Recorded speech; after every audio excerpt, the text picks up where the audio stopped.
রাজধানী ঢাকাসহ দেশের বিভিন্ন এলাকায় বৃষ্টি অথবা বজ্রসহ বৃষ্টির সম্ভাবনা রয়েছে বলে জানিয়েছে আবহাওয়া অধিদপ্তর। শনিবার সকাল থেকে পরবর্তী ২৪ ঘণ্টার পূর্বাভাসে এমন তথ্য জানানো হয়েছে। এতে বলা হয়, দেশের বেশ কিছু এলাকায় দমকা হাওয়ার সঙ্গে হালকা থেকে মাঝারি ধরনের বৃষ্টিপাত হতে পারে। আবহাওয়ার পূর্বাভাসে আরও বলা হয়েছে, ঢাকার আকাশ আংশিক মেঘাচ্ছন্ন থাকতে পারে এবং হালকা বৃষ্টির সম্ভাবনা রয়েছে।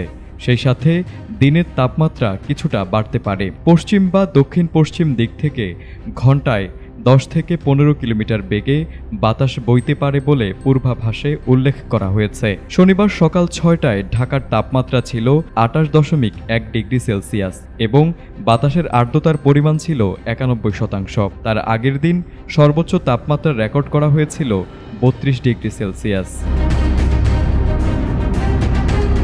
এছাড়া রংপুর, ময়মনসিংহ, চট্টগ্রাম ও সিলেট বিভাগের অনেক জায়গায় এবং রাজশাহী, ঢাকা, খুলনা ও বরিশাল বিভাগের কিছু কিছু এলাকায় দমকা হাওয়ার সঙ্গে হালকা থেকে মাঝারি বৃষ্টিপাত হতে পারে। বিশেষ করে রংপুর, ময়মনসিংহ, চট্টগ্রাম ও সিলেটের কিছু এলাকায় মাঝারি থেকে ভারী বর্ষণের আশঙ্কা রয়েছে।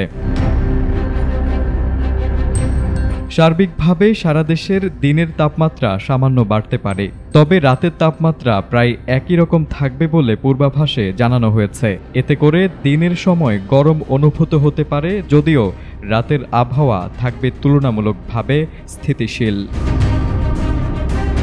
News desk, ATN Bangla.